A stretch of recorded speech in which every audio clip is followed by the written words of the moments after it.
පාසල් ගියේ අපි අවිමානෙන් නිමවුනේ ගමන් ගියේ සැනින්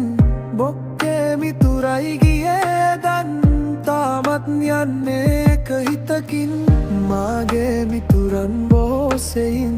රැකියාව කළා මා සමගින් උනුනුන් වෙන් වෙලා ගියා ඉතින් මා සමගින් දැන් නව මිතුරන්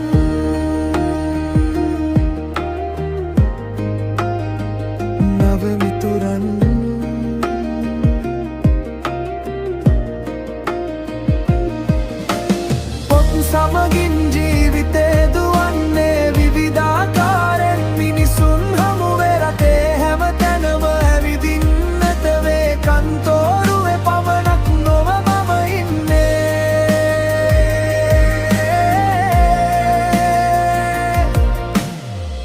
වයසින් වැඩි අඩු අය හමුවේ සැමගේ සිත්ගෙන මම හිනහෙන්නේ ඉඳ හිට ලැබෙන ගැරහුම් හමුවේ මමයි බොසයි වැටි වැටි නැගිටින්නේ සුන්දර මිනිසුන් ඇත මා හමුවේ කෙලෙසද මම උන් අතහැර යන්නේ අඩ අඳුරේමයි දෙවරුව යන්නේ කන්තෝරුව අපේ සැමදා වැජමේ